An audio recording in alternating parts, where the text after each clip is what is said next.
নমস্কার, প্রান্তিক গাইডে সবাইকে শুভেচ্ছা অভিনন্দন। আজ আমি নিয়ে এসেছি কলকাতা বিশ্ববিদ্যালয় BA fifth semester history general DSC A2 পেপারের সাজেশান। যদিও আমি ফার্স্ট টাইম একটা সাজেশান দিয়েছি, আজকের কিন্তু আমি দিয়ে দিচ্ছি একেবারে ফুল সাজেশানটা এবং এখানে স্টার মেরে দেবো। প্রথম থেকে শেষ পর্যন্ত ভিডিওটা খুব মনোযোগ সহকারে দেখবে, আমার কথাগুলো শুনবে আমি কি বলছি। আর যারা চ্যানেলে নতুন, চ্যানেলটা অবশ্যই সাবস্ক্রাইব করো। একটা কথা মনে রাখবে, এই সেমিস্টারে ফেল করলে কিন্তু তোমাদের আরও একটা বছর অতিরিক্ত দিতে হবে, অর্থাৎ 2026 সালে গিয়ে তোমরা কমপ্লিট করবে। এমনিতে এই পেপারটা কিন্তু খুব ডিফিকাল্ট, ইউরোপিয়ান হিস্ট্রি রয়েছে। ডিএসি A2 হিস্ট্রি খুব কঠিন কিন্তু, তাই খুব ভালো করে মনোযোগ দিয়ে পড়াশোনা করবে। নোটস অবশ্যই করে লেখা প্র্যাকটিস করবে, কারণ 20 নাম্বার 10 নাম্বার, এবং এখানে কিন্তু কোনো শর্ট কোশ্চেন নেই। যেটা ফোর্থ সেমিস্টার পর্যন্ত তোমাদের ইতিহাসে শর্ট কোশ্চেন ছিল, এখানে কিন্তু কোনো শর্ট কোশ্চেন নেই। তাই অবশ্যই খুব ভালো করে মনোযোগ দিয়ে রীতিমতো পড়াশোনা করবে। ফেল করলে আরও এক বছর অতিরিক্ত, সেই 26 সালে। তাই সচেতনভাবে পড়াশোনা করতেই হবে। আমি যেগুলো বলবো সেগুলোই শুধু পড়বে, এর বাইরে আর অতিরিক্ত কিছু করার দরকার নেই। তোমরা অবশ্যই অবগত রয়েছো, আমি কিন্তু সব থেকে কম প্রশ্নের সাজেশান দিই, সব থেকে কম, এবং যেগুলো দেবো সেগুলো অবশ্যই কমন পেয়ে যাবে। প্রান্তিক গাইডের suggestion best quality number 1 suggestion. প্রান্তিক গাইডের সাজেশান ফলো করলে অন্য কোনো সাজেশান ফলো করার প্রয়োজনই পড়বে না। যেগুলো দেবো শুধু সেগুলোই করে যাও এবং এক স্টার মেরে দেবো। আর একটা গুরুত্বপূর্ণ হচ্ছে, তোমরা কেউ কিন্তু last minute final suggestion follow করতে ভুলবে না। প্রান্তিক গাইডের লাস্ট মিনিট ফাইনাল সাজেশন অব্যর্থ ওষুধ। আমি লাস্ট মিনিট ফাইনাল সাজেশন সঠিক সময় যথাসময়ে দিয়ে দেবো, অবশ্যই কিন্তু ফলো করবে। আজকের আমি 10, 20, 5 সমস্ত কিছু দিয়ে দেবো। তাই প্রথম থেকে শেষ পর্যন্ত খুব মনোযোগ সহকারে আমার কথাগুলো শুনবে। যেগুলো দেবো অবশ্যই সেগুলো কমেন্ট পেয়ে যাবে এবং স্টার মেরে দেবো। আজকে স্টার মেরে দেবো, সেগুলো খুব ভালো করে পড়ো। অন্যগুলোও কিন্তু পড়বে, দেখে রাখবে। ভালো রেজাল্ট করতে গেলে কিন্তু সবগুলো পড়তে হবে, সব মানে সিলেবাস ভর্তি তা নয়। আমি যেগুলো দেবো সেগুলোই পড়ো, একদম জেনুইনভাবে কমন আসবে। তোমরা তো অবশ্যই জানো, সেই প্রথম সেমিস্টার থেকে ফলো করে আসছো প্রান্তিক গাইড ইউটিউব চ্যানেল, তোমরা অবশ্যই অবগত রয়েছো যে কেমন কমন দিয়ে থাকি। তাই অবশ্যই সঙ্গে থাকো, আমি তোমাদের স্বপ্নকে বাস্তবায়িত করবই। যেগুলো দেবো সেগুলোই শুধু পড়ে যাও। টার্গেট সবসময় থাকা উচিত ভালো রেজাল্ট করার, ভালো নাম্বার পাওয়ার। ভালো রেজাল্ট এবং ভালো মার্কস পেতে গেলে কিন্তু ভালো করে পড়তে হবে, প্রচুর পড়তে হবে, সবই পড়তে হবে। তো যেগুলো দেবো সেগুলো অবশ্যই করে পড়বে এবং লেখা প্র্যাকটিস করবে। যেগুলো স্টার মারবো, বেশি স্টার কম স্টার, সেগুলো কিন্তু আগে পড়বে, স্টেপ বাই স্টেপ পড়াশোনা করবে। বারবার বলছি, লেখা প্র্যাকটিস করবে, লেখা প্র্যাকটিস করবে, লেখা প্র্যাকটিস করবে। নাহলে 20 নাম্বার 10 নাম্বার কেউ নামাতে পারবে না। 20 নাম্বারে মানে 5-6 পেজ কিন্তু লিখতে হবে, এবং সেখানে পয়েন্ট দিয়ে দিয়ে। আমি পরীক্ষার আগে তোমাদের কীভাবে নোটস লিখবে, ফাইনাল এক্সাম দেবে, সমস্ত কিছুর একটা ভিডিও, ইন্সপিরেশন ভিডিও একটা নিয়ে আসবো, অবশ্যই কিন্তু ফলো করবে সেটা। আজকে দিয়ে দিচ্ছি তাহলে আমি 20 আর 10 এবং 5-এরগুলো, এবং স্টার মেরে দেবো। খুব মনোযোগ দিয়ে কথাগুলো শুনবে। কোশ্চেনগুলো যারা লিখেছো তারা মিলিয়ে নেবে, যারা লেখনি, সদ্য দেখছো ভিডিওটা, তারা অবশ্যই কিন্তু লিখে নেবে। 10 আর 20 কিন্তু আলাদা হয় না, কারণ যেটা 10-এর দিলাম সেটা 20-তে এলো। এবং নোটসও দেখো তোমাদের সেই একই প্যাটার্নে পড়তে হয়, 10-20 কিন্তু একই প্যাটার্নে, একই সিস্টেমে। তাই আমি একসময় কোশ্চেনগুলো দিয়ে দিচ্ছি। দ্বিতীয় বিশ্বযুদ্ধের কারণ ও ফলাফল আলোচনা করো। দ্বিতীয় বিশ্বযুদ্ধের কারণ ও ফলাফল আলোচনা করো। অথবা এটা আবার ঘুরিয়ে আসে, ভার্সাই সন্ধির মধ্যে কি দ্বিতীয় বিশ্বযুদ্ধের বীজ নিহিত ছিল? ভার্সাই সন্ধির মধ্যে কি দ্বিতীয় বিশ্বযুদ্ধের বীজ নিহিত ছিল, অথবা দ্বিতীয় বিশ্বযুদ্ধের কারণ ও ফলাফল? কিছুটা এক, পুরোপুরি এক নয়। ফেব্রুয়ারি বিপ্লবের কারণ ও ফলাফল, 1848 খ্রিস্টাব্দে যে ফেব্রুয়ারি বিপ্লব হয়েছিল তার কারণ ও ফলাফল আলোচনা করো। ফরাসি বিপ্লবের আর্থসামাজিক কারণগুলি আলোচনা করো। অর্থনৈতিক কারণ এবং সামাজিক কারণ। আর্থসামাজিক মানে অর্থনৈতিক কারণ এবং সামাজিক কারণ। ফ্রান্স থেকে কিন্তু দুখানা প্রশ্ন হবেই হবে, 10 এবং 20 মিলে, এটা মিলিয়ে নিও। ফ্রান্স থেকে দুখানা প্রশ্ন হবেই এবছর, এটা আমি বলে রাখছি। ফরাসি বিপ্লবের আর্থসামাজিক কারণ আলোচনা করো। অথবা ফরাসি বিপ্লবকে কি বুর্জোয়া বিপ্লব বলা যায়?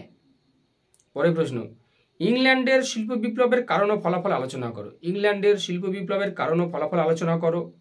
নাৎসি দলের উত্থানের কারণ, নাৎসি দল, জার্মানির যে নাৎসি দল, সেই নাৎসি দলের উত্থানের কারণ আলোচনা করো। মহাদেশীয় অবরোধ প্রথা কিভাবে নেপোলিয়নের পতনকে ত্বরান্বিত করেছিল? মহাদেশীয় অবরোধ প্রথা কিভাবে নেপোলিয়নের পতনকে ত্বরান্বিত করেছিল তা আলোচনা করো। ফ্রান্সের ইতিহাসে সন্ত্রাসী রাজত্বের গুরুত্ব কী তা আলোচনা করো। ফ্রান্সের ইতিহাসে সন্ত্রাসী রাজত্বের গুরুত্ব কী তা আলোচনা করো। ইতালির ঐক্য আন্দোলনে কাভুর বা গ্যারিবোল্ডির বা মুসোলিনির ভূমিকা আলোচনা করো। কাভুর, গ্যারিবোল্ডি বা মুসোলিনির ভূমিকা, মানে 3টে থেকে 2টো মোটামুটি আসবে, কাভুর, গ্যারিবোল্ডি, মুসোলিনি। অথবা ইতালির ঐক্য আন্দোলন সম্পর্কে একটি প্রবন্ধ রচনা করো। ইতালির ঐক্য আন্দোলন সম্পর্কে ওই কাভুর, গ্যারিবোল্ডি লিখে দিলে হয়ে যাবে। ফরাসি সংবিধান সভার কৃতিত্ব ও সীমাবদ্ধতা আলোচনা করো। ফরাসির সংবিধান সভার কৃতিত্ব ও সীমাবদ্ধতা আলোচনা করো। ইতালিতে ফ্যাসিবাদের উত্থানকে তুমি কিভাবে ব্যাখ্যা করবে, ইতালিতে ফ্যাসিবাদের উত্থানকে তুমি কিভাবে ব্যাখ্যা করবে। আর মেটারনিক ব্যবস্থা, এইগুলো 10 এবং 20। এখান থেকে মোটামুটি এইগুলোই করো, অবশ্যই কমন পাবে। আর লাস্ট মিনিট ফাইনাল সাজেশন তো আমি অবশ্যই দেবো, এটা চ্যানেলের সঙ্গে থাকো। লাস্ট মিনিট ফাইনাল সাজেশন তোমরা অবশ্যই পাবে। তাও এখান থেকে আমি কিছু স্টার মেরে দিচ্ছি, খুব ভালো করে ফলো করো। প্রথমে স্টার মারো বেশি করে ফরাসি বিপ্লবের আর্থসামাজিক কারণ। ফরাসি বিপ্লবের আর্থসামাজিক কারণ বেশি স্টার মারো।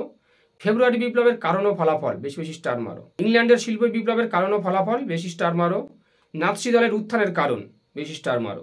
মহাদেশীয় অবরোধ প্রথা কিভাবে নেপোলিয়নের পতনকে ত্বরান্বিত করেছিল বেশি স্টার মারো। মহাদেশীয় অবরোধ প্রথা। ফ্রান্সের ইতিহাসে সন্ত্রাসের রাজত্বের গুরুত্ব। ফ্রান্সের ইতিহাসে সন্ত্রাসের রাজত্বের গুরুত্ব বেশি স্টার মারো। আর ইতালির ঐক্য আন্দোলন, সে কাভুর আসতে পারে, গ্যারিবল্ডি আসতে পারে, বা দুজনে একসঙ্গেও দিতে পারে। কাভুর, গ্যারিবল্ডি, মুসোলিনি মোটামুটি করতে হবে। ইতালির ঐক্য আন্দোলনটা করতে হবে। এই কটা তোমরা সুপারস্টার বেশি স্টার মেরে নাও। রিপিট: ফেব্রুয়ারি বিপ্লব, ফরাসি বিপ্লবের আর্থসামাজিক কারণ, ইংল্যান্ডের শিল্প বিপ্লব, নাৎসি দল, মহাদেশীয় অবরোধ প্রথা, ফ্রান্সের ইতিহাসে সন্ত্রাসের রাজত্ব, আর ইতালির ঐক্য আন্দোলন। ব্যাস, এই কটা কোশ্চেন মোটামুটি সুপারস্টার মারো। এবং এখান থেকে আমি কিন্তু লাস্ট মিনিট ফাইনাল সাজেশনে আরও কমিয়ে দেবো। কিন্তু, এবং একবারে জেনুইনভাবে বলে দেবো। অল্প স্টার মারবে দ্বিতীয় বিশ্বযুদ্ধের কারণ ও ফলাফল, এটা কিন্তু অল্প স্টার মারবে, মানে মোটামুটি এটা আসার সম্ভাবনা আছেও, তাই অল্প স্টার মারবে। দ্বিতীয় বিশ্বযুদ্ধের কারণ ও ফলাফল আলোচনা করো। আর ফরাসি সংবিধান সভার কৃতিত্ব ও সীমাবদ্ধতা অল্প স্টার মারবে। আর মেটারনিক ব্যবস্থা তার থেকে কম হালকা স্টার মারবে, একটু দেখে রাখবে, পড়ে রাখবে। আর ইতালি ফ্যাসিবাদের উত্থান, এটা জাস্ট একটু রেটিং দিয়ে রাখবে। ব্যাস, এভাবেই মোটামুটি প্যাটার্নটাকে সাজিয়ে নাও, নিয়ে পড়ো। যে কটা বললাম খুব ভালো করে জেনুইনভাবে করে নাও, কারণ 20 নাম্বার আর 10 নাম্বার মিলে তোমাদের 3টে বড় কোশ্চেন করতে হবে।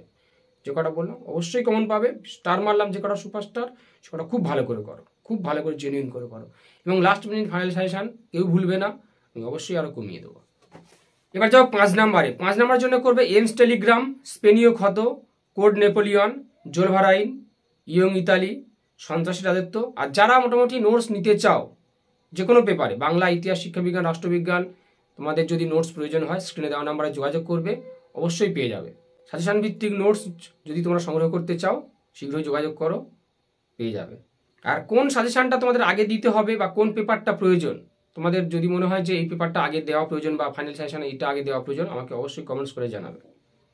স্পেনীয় ক্ষত, কোড নেপোলিয়ন, জোলভারাইন, ইয়ং ইতালি, সন্ত্রাসী রাজত্ব, ভার্সাই সন্ধির শর্ত, প্রথম বিশ্বযুদ্ধের কারণ, জুলাই রাজতন্ত্র, জিরন্ডিন আর জ্যাকোবিন কারা ছিলেন, রক্ত লৌহ নীতি, নাৎসি সোভিয়েত অনাক্রমণ চুক্তি বা নীতি, উইলসনের 14 দফা নীতি, নেপোলিয়নের সংস্কার, মুসোলিনি, দ্বিতীয় বিশ্বযুদ্ধে অক্ষশক্তি বা জার্মানির পরাজয়ের কারণ।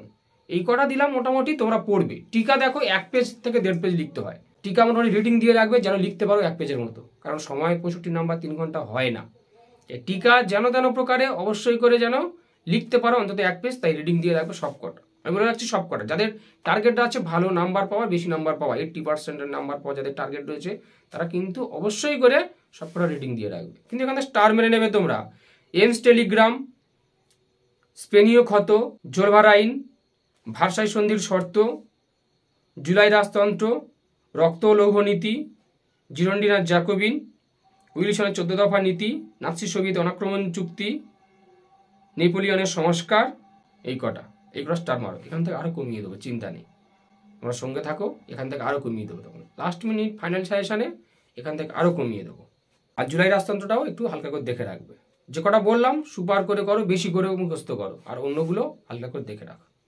তাহলে এই গেল তোমাদের ডিএসসি A2 হিস্ট্রি সাজেশন। যারা নোট সংগ্রহ করতে চাও অবশ্যই স্ক্রিনে দেওয়া নাম্বার যোগাযোগ করবে। বাকি পেপারগুলো আমি ধীরে ধীরে দিয়ে দেবো, চ্যানেলের সঙ্গে থাকবে, সাবস্ক্রাইব করে বন্ধুদেরকে শেয়ার করবে। আর কোন পেপারটা আগে প্রয়োজন সেটা অবশ্যই কমেন্টস বক্সে জানাও, আমি সেটা আপলোড করবই।